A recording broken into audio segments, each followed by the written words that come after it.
Desde os dias de João Batista até agora, o reino dos céus é tomado por esforço.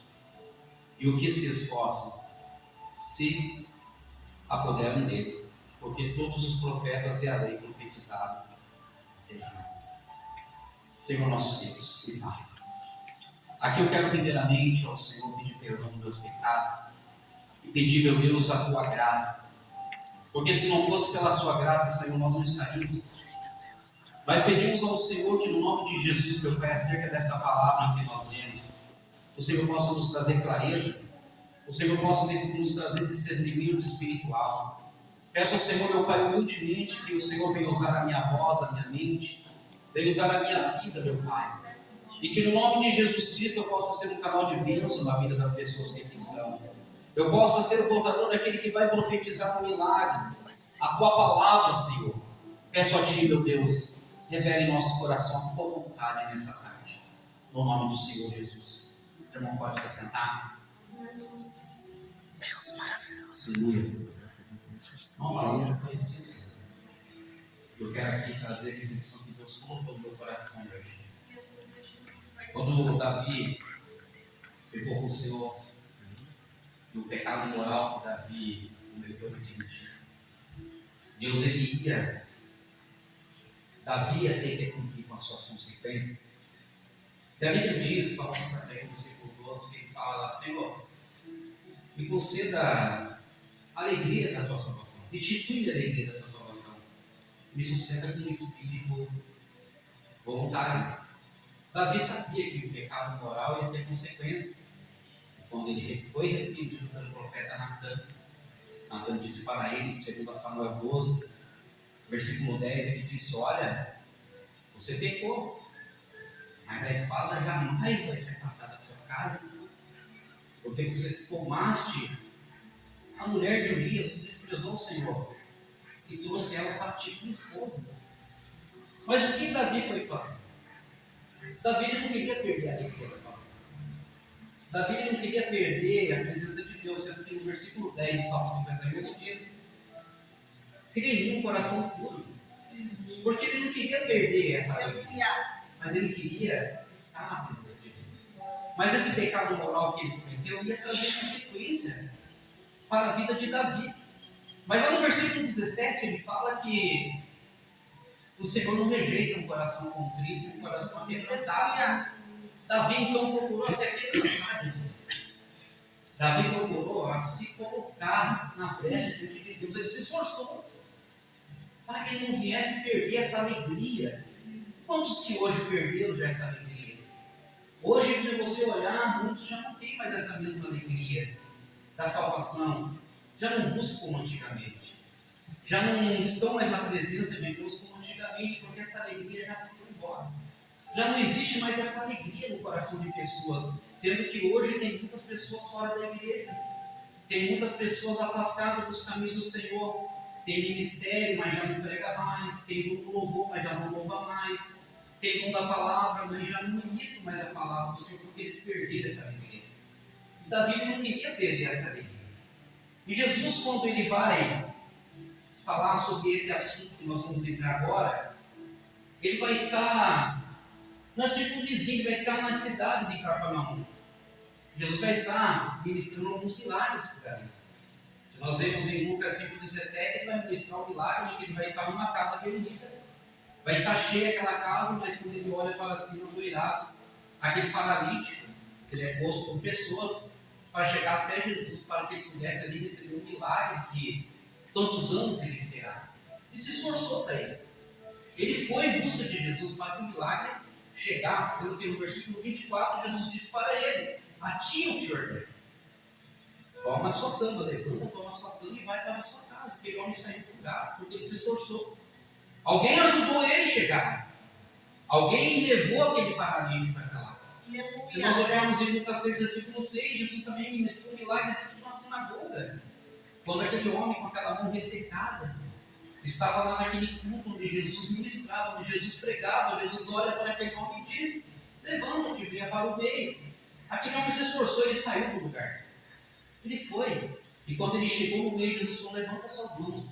Ele foi curado integralmente, instantaneamente, porque ele se esforçou. Quando ele ouviu a voz de Jesus, quando ele ouviu que Jesus chamava, não, você vem por um milagre. Se você vem aqui hoje, você tem que sair milagre, curado. Você tem que sair com um milagre na sua mão. Se você entrou hoje por aquela porta, você tem que sair daqui com a sua vida renovada. Você não pode sair da mesma forma que você entrou. Jesus também vai ministrar um milagre no servo do centurião. Lucas 7, aquele homem saiu da sua casa.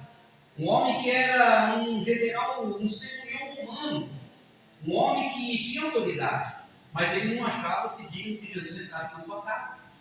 Mas Jesus, vendo a fé dele, se emocionou. E disse para ele, olha, vai, seja feito conforme a sua fé. Quando ele chega em casa, o servo, que ele considerava um servo fiel, e tudo o que ele pedia, fazia, também foi curado. Pela fé, porque se esforçou para buscar o milagre para aquele que estava na sua casa. Jesus já está entrando na porta da cidade de Naim. Lucas 7, versículo 11, aquela mulher estava sepultando o seu único filho. Mas quando Jesus olha para aquela mulher, ele vê aquela mulher chorando, vê o entristecimento dentro do coração daquela mulher, e ele fala, não chores. E talvez o Senhor nesta noite, olha, nesta tarde, olha para você e fala para você, não chores, porque eu tenho milagre. Não chores porque eu te trouxe aqui, porque eu tenho algo para a sua vida. Você não vai sair da mesma forma que você entrou, porque se Jesus está aqui, ele não vai dispensar ninguém. Sem antes dele falar para você, não chores porque hoje, como ele fala em Apocalipse 22, versículo 4, enxugarei do seu rosto toda lágrima. Aleluia a Deus. Ele tem poder e autoridade para fazer isso. Senhor, Agora, aleluia. João Batista estava preso. Mas como todo ser humano, por mais comum que seja, a gente muitas das vezes coloca dúvida no nosso coração. E João Batista ele vai estar preso. Mas dentro da prisão, dentro da crise da prisão, dos momentos que ele estava carcerado, ele vai colocar uma dúvida no seu coração. E ele vai chamar dois dos seus discípulos. Isso a Bíblia vai nos ensinar em Lucas 7, versículo 18. Que aqueles homens vão até Jesus para saber se ele era o Messias ou ele tinha que esperar outro. Deus tremendo, mas aleluia. Eles chegam até Jesus, ele só olha, João Batista nos enviou e manda nos perguntar para você, mestre. Você é o Messias, nós estamos esperando outro. Mas quando eles chegaram, a Bíblia diz em Lucas 7, versículo 21, que Jesus estava curando muitas pessoas de moléstia, de flagelos, expulsando demônios, dando visão às pessoas. Ele diz, olha, vocês fazem o seguinte, vocês vão até João Batista e dizem, os coxos eles andam, os cegos vê, os surdos ouvem, os mortos são ressuscitados, e os pobres são evangelizados. Mas bem-aventurado aquele que em mim não vê empecilho, não vê barreira. E quando aqueles homens viram as costas, Jesus ele vai se pôr como nosso pai em cima do púlpito, para poder elogiar a vida de João Batista. Imagine agora o Senhor aqui em cima desse altar, e falando sobre o meu e sobre o seu caráter. O que o Senhor Jesus diria de mim e de você? O que o Senhor naquele momento teria para falar da minha vida e da sua vida? Temos se esforçado o suficiente? Temos feito aquilo que o Senhor colocou de fato em nossas mãos para fazer? Temos evangelizado? Temos orado quando pessoas nos pedem oração? Temos feito a vontade do Senhor? Dentro da nossa casa, como que nós temos se comportado como homem e como mulher de Deus dentro da nossa casa? Quais são as palavras que nós temos proferido dentro da nossa casa? São palavras de bênção ou são palavras de maldição? Deus, aleluia. Diz que da mesma fonte não sai a doce nem amarga. Então, da sua boca que é ungida para louvar, para profetizar, não pode sair palavras torpes. Não pode sair palavras de maldição, mas tem que sair palavras que tragam a edificação. Não só para a sua vida. Aleluia, Deus. Para o seu casamento, para a vida dos seus filhos. O que Jesus diria nesse momento? Senhor, Naquele momento, aleluia. Jesus, em cima daquele altar, ele elogiava a João Batista. Ele dizia no versículo 7 de Mateus 11: o que vocês saíste a ver no deserto? Uma cana agitada pelo vento, um homem fraco, um homem desobediente, um homem desanimado. Não, João Batista não era nada disso. Deus João tremendo. Batista era um homem firme. João Batista não mudava a mensagem para agradar ninguém. João Batista não mudava aquilo que Deus colocava no seu coração para agradar reis, ou para agradar pessoas. Ou seja, hoje, se nós olharmos, de fato, tem pregadores aí usando palavras macias para maciar ego.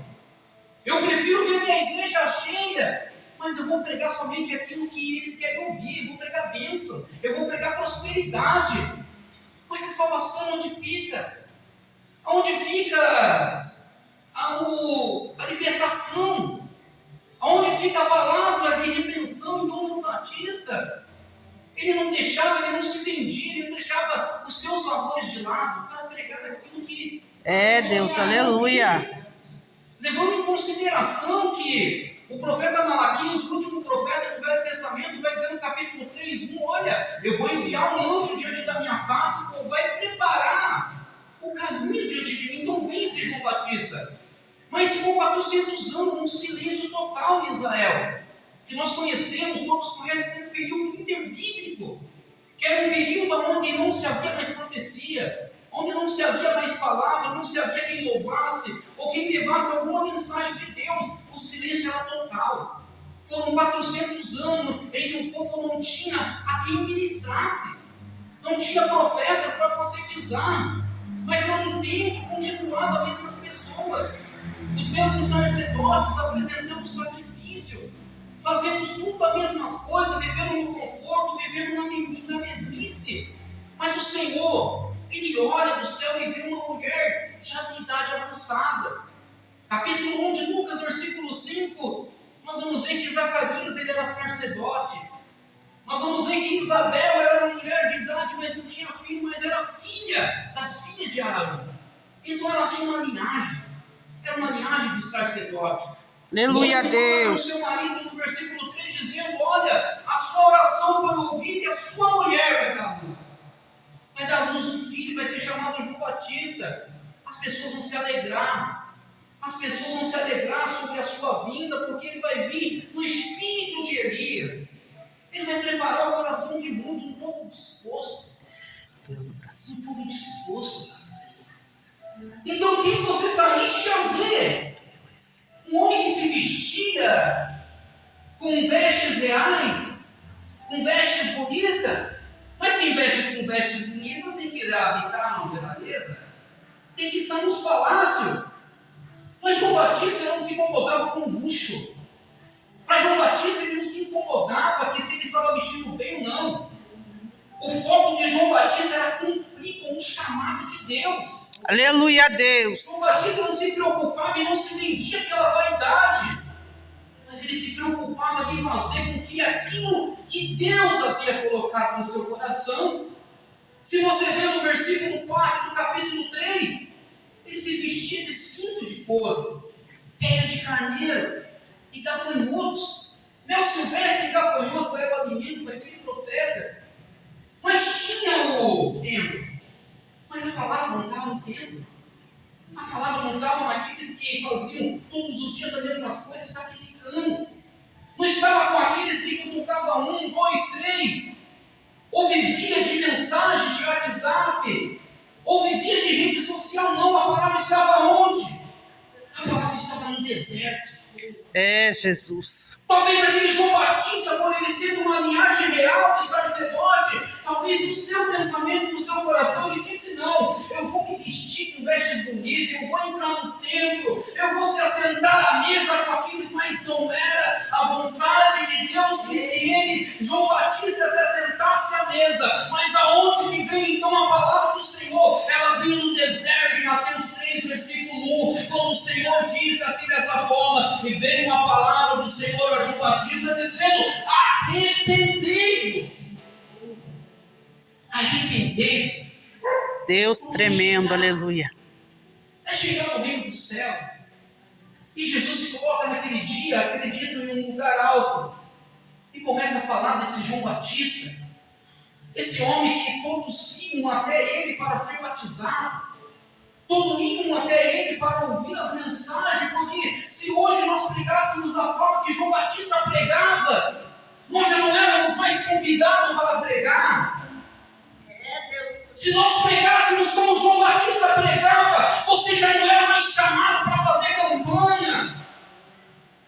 Se nós pregássemos como esse homem pregava, as igrejas hoje estavam cheias, mas não cheia de quantidade, sabe como a igreja estava cheia? De pessoas que se arrependeram do pecado, de pessoas que renunciou ao mundo para servir a Deus de forma verdadeira. Aleluia, Deus. Hoje estão se vendendo por pouco.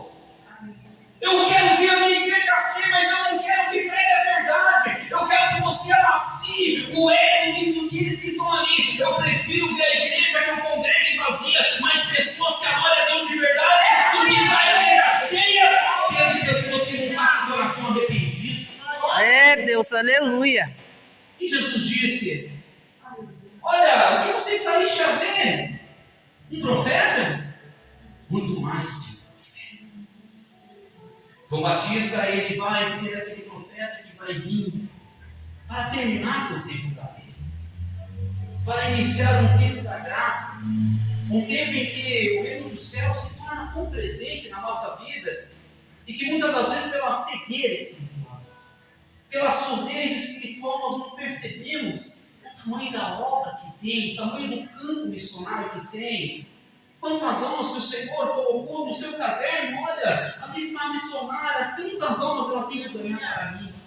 É esse tanto de alma que eu vou requerer dela no último dia. Ali está minha esposa, olha tanto de almas que você tem que ganhar. Ali tem esse tanto de almas e você vai ter que prestar conta de cada uma daquelas. Mas hoje a pergunta é: se o Senhor estivesse aqui, o que Ele diria de mim, de você? É, Deus O que maravilhoso. Ele diria? Ele disse: olha, que João Batista é mais que um profeta.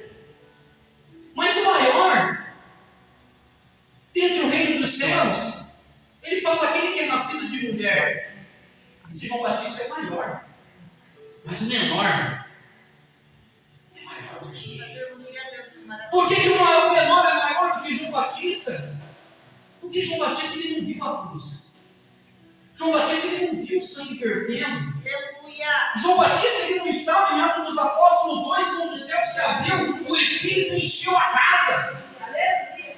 Mas eu e você estávamos quando ele lá debaixo do altar no Gólgota derramou seu sangue pela minha e pela sua vida. Então por isso eu e você somos considerados menor no reino do céu, mas maior que esse João Batista, porque nós tivemos o privilégio de desfrutar da graça, da bênção e da habitação do Espírito Santo que está na minha vida, que está na sua vida. Então Jesus vai dizer aqui: desde os dias de João Batista até agora, o reino do céu está sendo tomado por esforço. Os que se esforçam estão se apoderando deles.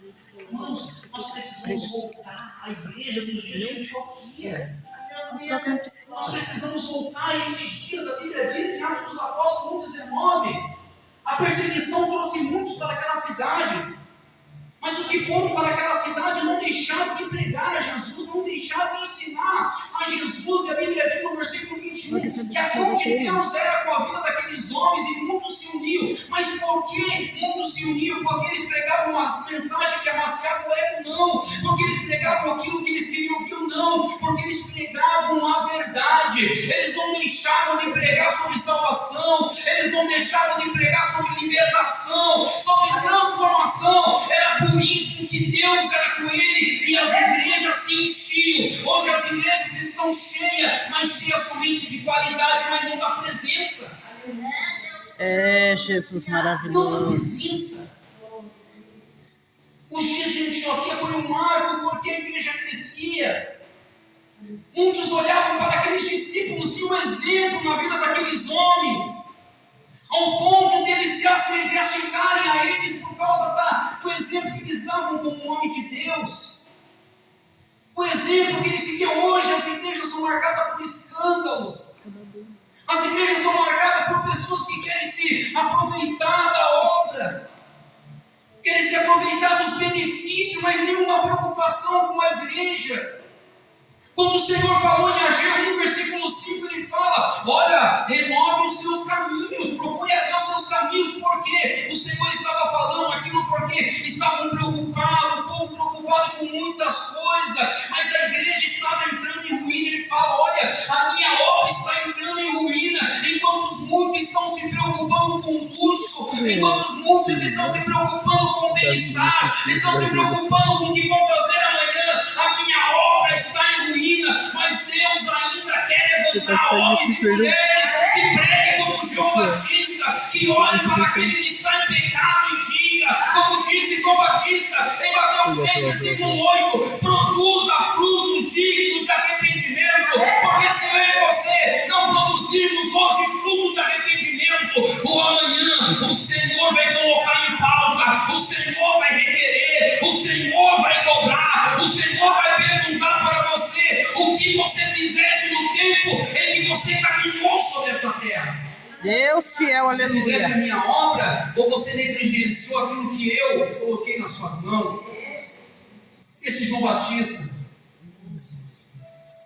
nascido das mulheres, era o maior, mas o menor era maior do que ele. Mas os que se esforçam, irmão, os que renunciam, os que se colocam, os que se preocupam, os que se esforçam para estar na igreja, para fazer a vontade do Senhor, esses estão sendo alcançados pela graça. E muitos estão se esforçando, não com esforço físico, mas com esforço espiritual, com arrependimento, com dedicação. Aquele povo de Israel, em Êxodo 14, versículo 15, Moisés começa a clamar a Deus, porque eles começam a ver um mar enorme na sua frente.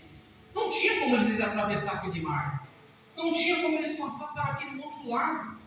Mas o Senhor disse para ele: Moisés, por que você ainda clama a mim? Pede para esse povo marchar, pede para esse povo se esforçar. Moisés, eu coloquei algo nas tuas mãos, use. Eu coloquei o dom da revelação, então entrega as revelações. Eu coloquei o dom da profecia, então comece a profetizar. Eu coloquei o dom do louvor, então comece a louvar. Eu coloquei o dom da palavra, então comece a pregar. Deus tremendo, aleluia. Para nós atravessarmos, mas muitos estão morrendo no meio do caminho. Muitos, quando está caminhando no meio do mar, está deixando o ministério de lado, está deixando a sua vida espiritual de lado, já não se consagra mais, já não faz mais o seu devocional pela manhã, e o mar está imenso para você caminhar. Ainda nem chegou o final do mar, já está pensando em parar, já está pensando em desistir. O Senhor está dizendo: se esforça mais um pouco, se esforça mais um pouco, como ele disse uma vez para Neemias, no capítulo 19 do 1 Reis, e no versículo 7 ele disse: come, bebe, levanta, porque ainda a caminhada para você é grande, não chegou ao fim, mas você precisa se esforçar. Aleluia, Para Deus. você atravessar, mas o mar só está sendo atravessado por aqueles que estão se esforçando, aqueles que querem chegar do outro lado, com aqueles que querem um compromisso de verdade com Deus, para aqueles que deixou o mundo de lado e quer viver o intermediário, quer viver o extraordinário. Deus tremendo, Então, nós não aleluia. podemos deixar de nos esforçar, mas caminhar por dentro daquele mar de terra seca, porque é lá no final, como diz a Bíblia no capítulo 15, Moisés louvou, você vai louvar também. Nada vai impedir de você louvar, nada vai impedir de você louvar, mas você precisa caminhar. É, Jesus, Você aleluia. precisa marchar, se esforçar. Eu sei que as pelejas são grandes, eu sei que o fardo que você carrega não é o mesmo fardo que eu carrego. Eu sei que a luta que você passa não é a mesma luta que eu passo. Eu sei que a mesma dificuldade que você enfrenta para servir ao Senhor não é a mesma que eu enfrento. Porque cada um, Deus colocou um fardo. Mas esse fardo foi colocado à medida que você pode suportar, à medida que você pode carregar. Deus, ele não vai colocar algo na sua vida que você vai morrer no meio do caminho, mas sempre Ele vai colocar algo para você se esforçar ainda, cada vez mais, e saber que aquele que te levantou, Ele está te contemplando, Ele está te olhando, e no final da sua caminhada, Ele vai te coroar com a coroa da vida eterna. Aleluia, Deus. Quando Josué ouviu que Moisés morreu, Deus vai dizer para ele no capítulo 1 de Josué, no versículo 2, dispõe-te, Josué, Levanta-te, você e todo esse povo. Ultrapassa no Jordão. Mas para o Jordão ser ultrapassado, precisava de esforço. Precisava que ele viesse se esforçar. No versículo 6, Deus disse para ele: seja forte e corajoso, porque tu farás esse povo que está aqui herdar a terra por juramento. Eu dei para os nossos pais, mas se nós nos esforçarmos, não tem como nós ver os nossos símbolos alcançados. Você é coluna da sua casa. Foi você que Deus levantou para ser o João Batista lá dentro. Foi você que Deus levantou lá dentro do ministério que você congrega para ser o João Batista. Foi você que Deus levantou lá na empresa que você trabalha para ser o João Batista. O que João Batista disse para os fariseus, quando chegaram, ver o batismo, a Bíblia diz, em Mateus 3, e no seu versículo 7 ele diz, por que fugir da ira vindoura? Ao ponto de chamar aquelas pessoas de raça de víboras. Imagina se você pregasse dessa forma hoje. Você seria preso. Você teria sua cabeça cortada como foi João Batista. João Batista estava preso. Mas dentro da prisão, quando ele sentiu essa dúvida, ele manda os seus discípulos saber. Mas quando ele recebe a notícia lá dentro que era o Messias, o coração dele se consola. Aleluia, o coração dele Deus. se conforta porque a missão dele havia cumprida. O trabalho que Deus enviou ele fazer já estava completo. Ele não precisava mais se preocupar com mais nada. O próprio Herodes, a Bíblia diz em Marcos 6, versículo 20, que tinha ele como um homem santo, ouvia os seus conselhos, parava para ouvir, mas temia o povo de fazer algo com João Batista. Mas o próprio Herodes parava para ouvir o que João Batista, aquele homem santo, dizia. Hoje, o reino dos céus, irmãos, ele é bem presente, porque aonde você vai ter uma igreja pregando. Onde você vai tem alguém ensinando. Onde você vai tem alguém ministrando, tem alguém orando, tem alguém intercedendo.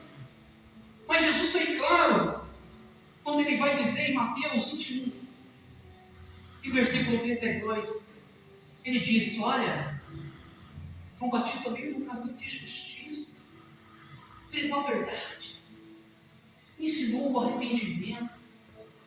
Mateus 3, versículo 11, ele batizou com água para o arrependimento do pecado. Esse João Batista, ele disse em João 1, versículo 27, olha, aquele que vem depois de mim, eu não sou digno, nem desamarrar as correias da sua sandália. Versículo 29, ele disse, esse é o poder de Deus que tira o pecado do mundo. João 3, versículo 30, ele disse que ele cresce e eu diminua. Mas naquele momento, ele estava dizendo, Jesus estava dizendo, olha, esse João Batista veio no caminho de justiça pregando a verdade, mas nós não cremos naquele dia que ele pregava, mas a prostituta, o publicano, entrava diante de nós no reino do céu, porque ele crê em nós. Aqui que estamos vendo isso, não estamos se arrependendo para crer no que disse João Batista. Aleluia, A palavra que Deus. veio no deserto e o que vem hoje, arrependei-vos. Arrependei-vos. Porque é chegado. É chegado o reino dos céus. Deus tremendo, aleluias. Não vamos se vender por luxo. Não vamos se vender por conforto. Pode convidar, pode não convidar mais. Mas não deixe de pregar a verdade. Você que é pregador, faça o que o Senhor quer acontecer.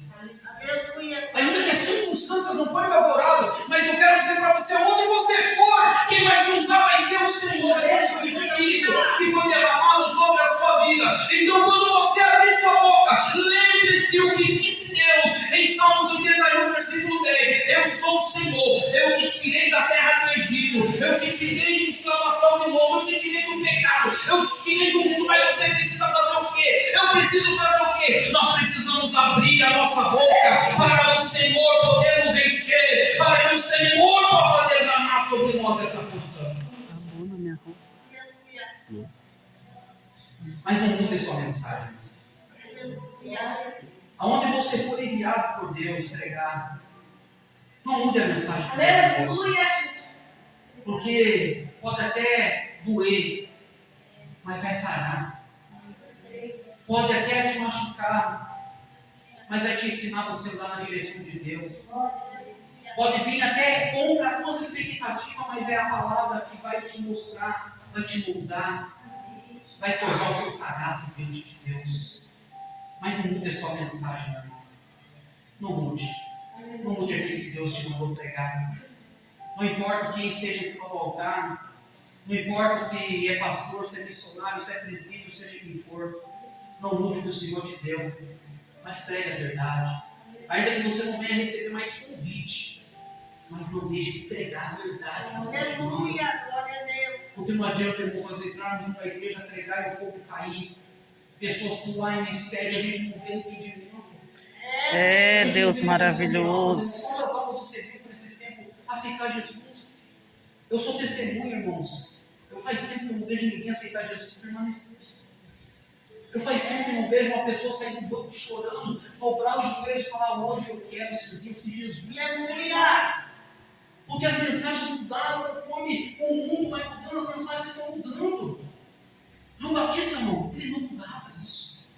Não importava quem estava ali. Não importava se rei Herodes estava ali, não importava que havia soldados romanos. Ele continuava pregando aquilo que Deus mandou. Aleluia, glória a Deus. E ele usava assim: raça de vidas.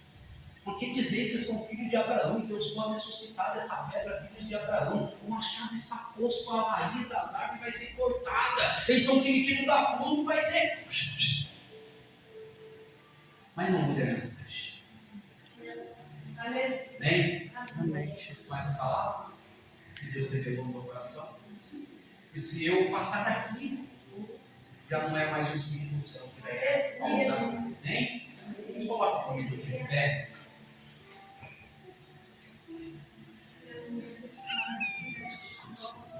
Eu só quero fazer um minuto de oração. Depois desse minuto de oração, se Deus me passar pelo teu Espírito Santo, eu vou entregar. Vai ficar ao contrário, eu vou falar para ele, tá? Senhor, a tua palavra, meu Deus, ela foi pregada. E aqui, meu Pai, conforme aquilo que o Senhor colocou no meu coração, à medida que o Senhor me falava, eu procurei, meu Pai, trazer da melhor forma possível para essa igreja. Mas, primeiramente, ela veio para mim porque eu preciso, meu Deus. Sim, Jesus. Preciso voltar, Senhor, à minha essência. Sim, meu E eu creio que a sua igreja está aqui, meu Pai, e nesta tarde o Senhor nos reuniu para nos mostrar, meu Pai querido, que nós precisamos ainda permanecer na verdade, ainda que as circunstâncias favoreçam. Ainda que as críticas pegadas venham, Senhor, nós precisamos, meu Pai, continuar, meu Pai, ensinando o que o Senhor nos manda ensinar, para que a tua obra possa crescer. Para que a sua obra, meu Pai querido, ela possa crescer mais com pessoas arrependidas, que renunciam o pecado no mundo para se tornar maior dentro do seu reino. Sim, meu Deus. Aqui está essas vidas. E o seu Senhor, meu Pai querido, revelar no meu coração. Nos dá entender, Jesus. Sim, meu Deus. Aceite só por mais um minutinho.